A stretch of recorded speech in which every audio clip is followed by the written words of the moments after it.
Hello guys, আসসালামু আলাইকুম। আশা করি আপনারা সবাই ভালো আছেন। আমি আপনার দোয়ায় অনেক ভালো আছি। আজকে আমি আপনাদের সাথে আলোচনা করব মুরগির খামার করতে কি লাগে। আসলে এই বিষয়টি অনেক গুরুত্বপূর্ণ। মুরগির খামার করতে কি লাগে, আসলে আমরা অনেক সময় মুরগির খামার করতে অনেক ভয় পাই সেটার জন্য। তো আজকে আমি যে কথাগুলো বলবো সেটা আপনার একদম মুরগির খামার করতে আপনার থেকে আর কোনো ভয়ও লাগবে না, কোনো কিছু লাগবে না। আসলে মুরগির খামার করতে আপনার থেকে তিনটা জিনিস থাকতে হবে। একটা হচ্ছে প্রথম হচ্ছে আপনার সাহস থাকতে হবে, দ্বিতীয় হচ্ছে আপনার ধৈর্য, এবং তৃতীয় হচ্ছে আপনার হতে অপেক্ষা। আসলে আপনার যদি সাহস থাকে, যে কোনো ব্যবসার মধ্যে আপনি অবশ্যই কি করতে পারবেন, সফলতা অর্জন করতে পারবেন। যদি মানে সাহস যদি না থাকে, তাহলে আপনি যে কোনো ব্যবসার মধ্যে আপনি হেরে যাবেন, ব্যবসার মধ্যে কোনোদিনও সফলতা অর্জন করতে পারবেন না। আসলে মুরগির ব্যবসা করতে প্রথমে অনেক টাকা লাগে, এটা আমরা সময় জানি। কারণ একটা মুরগির খামার করতে, মুরগির ঘর তৈরি করতে প্রায় অনেক টাকা চলে যায়।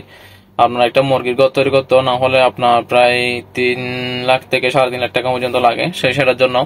তো এই টাকাগুলো আপনার থেকে প্রথমে একেবারে উঠে যাবে না, কারণ আমরা অনেকে মনে করি মুরগির খামার এক বেস করলে মনে হয় সব টাকা উঠে যাবে। সেটা আসলে ভুল ধারণা আমাদের। সেটার জন্য অনেকে সাহস করে নামতে চায় না। অনেকে চিন্তা করে যে আমি এত লাখ টাকা দিয়ে মুরগির ঘর তৈরি করবো, যদি মুরগির ব্যবসার মধ্যে যদি লোকসান হয়ে যায় তাহলে আমার অনেক টাকা সমস্যা হয়ে যাবে। তার কারণে অনেক ভয় ভীতি থাকে মানুষের মনের মধ্যে, তারপর কি এই ব্যবসাটা করতে চায় না। তো আসলে আমি বলতে চাই, আপনারা যদি এই জিনিসটা যদি চিন্তা করেন তাহলে আপনারা কোনোদিনও মুরগির খামারের, গরুর খামারের কোনো কিছু করতে পারবেন না। কারণ এগুলো প্রথমে আপনি অবশ্যই ভালো করে ইনভেস্ট করতে হবে। আপনার থেকে যে কোনো ঘর তৈরি করতে গেলে মুরগির জন্য পয়সা, এগুলো সবকিছু আপনার প্রথমে টাকা আপনার থেকে ইনভেস্ট করতে হবে। কারণ আপনি একটা জিনিস চিন্তা করেন, আমরা যখন বিদেশে আসছি প্রায় আপনার 3 লাখ টাকা খরচ হয়েছে, তাহলে 3 লাখ টাকা দিয়ে আমরা এখানে বিদেশে আসতে হয়েছে। তো এই প্রত্যেকটা কিছুর মধ্যে আপনার টাকা লাগে। আপনি যে কোনো কিছু করেন না কেন আপনার প্রথম অবশ্যই টাকা লাগবে। তো সেটার জন্য আপনার সাহস করে নামতে হবে। যেরকম মানুষ বিদেশে আসার সময় কোনো কাজ করার সময় সাহস করে নেমে যায়, সেভাবে করে আপনার থেকে মুরগির ব্যবসার মধ্যে, যে কোনো ব্যবসার মধ্যে আপনার সাহস করে নেমে যেতে হবে। কারণ আপনি যদি সাহস না করেন তাহলে আপনি কোনোদিনও ব্যবসা বাণিজ্য করতে পারবেন না। সেটা আরেকটা হচ্ছে আপনার ধৈর্য। ধৈর্যটা হচ্ছে এমন একটা বড় জিনিস। কারণ আমি এতগুলো টাকা এখানে ব্যবসার মধ্যে আপনার কম দিছি, ওই ব্যবসা থেকে টাকাগুলো কখন তুলবো সেটা তো মানুষ অনেক আসলে সমস্যার মধ্যে পড়ে যায়। এই টাকাগুলো তোলার জন্য অনেকে কি হয়ে বিরক্ত হয়ে ব্যবসা ছেড়ে দিয়ে চলে যায়। তো তার কারণে ওই ব্যবসাটা ওর থেকে মানুষ সফলতা অর্জন করতে পারে না, বরঞ্চ কি হয়ে যায়, পথের বিকারে হয়ে যায় সেটার জন্য। আরটা হচ্ছে আপনি অপেক্ষা করতে হবে। অপেক্ষা কিসের জন্য? মানুষ একটা জিনিস, আমি এতগুলো টাকা ইনভেস্ট করছি ব্যবসার মধ্যে, আমি যদি অপেক্ষা না করি তাহলে আমার টাকাগুলো তো একদিন উঠবে না। তো সেটার জন্য মুরগির ব্যবসা করতে হলে আপনার থেকে অবশ্যই এই অপেক্ষাটা করতে হবে। কারণ আপনি যখন এতগুলো টাকা দিয়ে বিজনেস শুরু করবেন তাহলে ওই বিজনেসের টাকাগুলো আপনার থেকে অতি শীঘ্রই তাড়াতাড়ি উঠবে না। তো তার জন্য আপনার থেকে অবশ্যই অপেক্ষা করতে হবে। কারণ আপনি যদি অপেক্ষা করেন তাহলে মোটামুটি আপনি সফলতাটা পাবেন। কারণ অনেকে বলতে পারেন, ভাই সাহস, ধৈর্য, অপেক্ষা এগুলো কিসের জন্য? আসলে কারণ আপনি যখন একটা বিজনেসের মধ্যে এতগুলো টাকা খুন দিবেন তাহলে অবশ্যই আপনার থেকে এই তিনটা জিনিস আপনার থেকে থাকতে হবে। কারণ আপনি যে কোনো ব্যবসার মধ্যে, মুরগির ব্যবসার মধ্যে সহজে আপনার থেকে এতগুলো টাকা এক বেসের মধ্যে উঠবে না। কারণ এক বেসের মধ্যে না ওঠার জন্য আপনার থেকে এই জিনিসগুলো থাকতে হবে। দেখবেন যে আপনার যখন এগুলো থাকবে, এই সাহস থাকবে, ধৈর্য থাকবে, অপেক্ষা থাকবে, তখন দেখবেন আপনি একদিন সফলতা অবশ্যই অর্জন করতে পারবেন।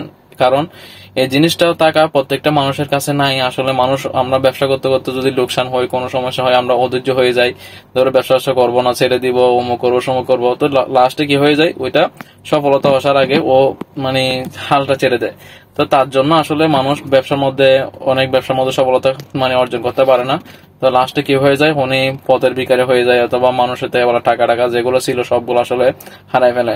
আসলে আমাদের প্রত্যেক মানুষের থেকে দরকার প্রথমেই যে কোনো কিছু ব্যবসা করার শুরুতে আমার থেকে ধৈর্য সহকারে করার জন্য টাকা ইনভেস্ট করব, কিন্তু ঠিক আছে এটা একদম জীবন লাইফ বরাবর টাকাটা ইনভেস্ট করতে হবে, যেন কোনো ক্ষতি না হয়, কোনো কিছু না হয় সেটা।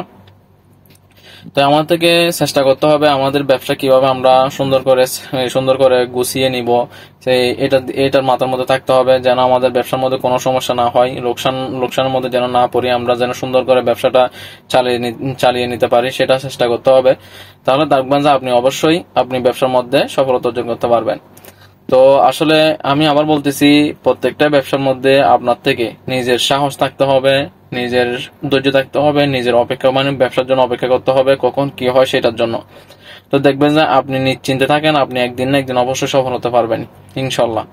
কারণ আমি চেষ্টা করতেছি, যেমন ধরেন আমি এখন মোটামুটি আমার যে আগে যে টেনশন গুলো ছিল আলহামদুলিল্লাহ এখন মোটামুটি অনেক টেনশন কমে আসতেছে। কারণ মানুষের টাকা, এইটা আপনি ঋণ করেন, নিজের টাকা হোক অমুক হোক, কিন্তু এগুলো তো টাকা, তো আপনার এগুলো আপনার থেকে তুলতে হবে, ওই ব্যবসার থেকে আপনার থেকে টাকাটা দিতে হবে। আর কোনো কান থেকে আপনি তো টাকা গিয়া করতে পারবেন না। সেটার জন্য আপনি যে ব্যবসার মধ্যে লস খাইছেন ওই ব্যবসার থেকেই মানে ঘুরে উঠে দাঁড়ানোর জন্য চেষ্টা করবেন।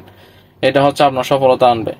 তো আমিও চেষ্টা করতেছি, ইনশাল্লাহ আপনারাও চেষ্টা করেন, মুরগির ব্যবসা করেন, যে কোনো ব্যবসা করেন, গরুর খামার করেন, না হলে ব্রয়লার মুরগির খামার করেন, লেয়ার মুরগির খামার করেন। ইনশাল্লাহ আপনি একদিন অবশ্যই সফলতা পারবেন। তো আমার জন্য সবাই দোয়া করবেন, সবাই সুস্থ থাকবেন, ভালো থাকবেন। আসসালামু আলাইকুম রহমতুল্লাহি ওয়া বারাকাতুহু।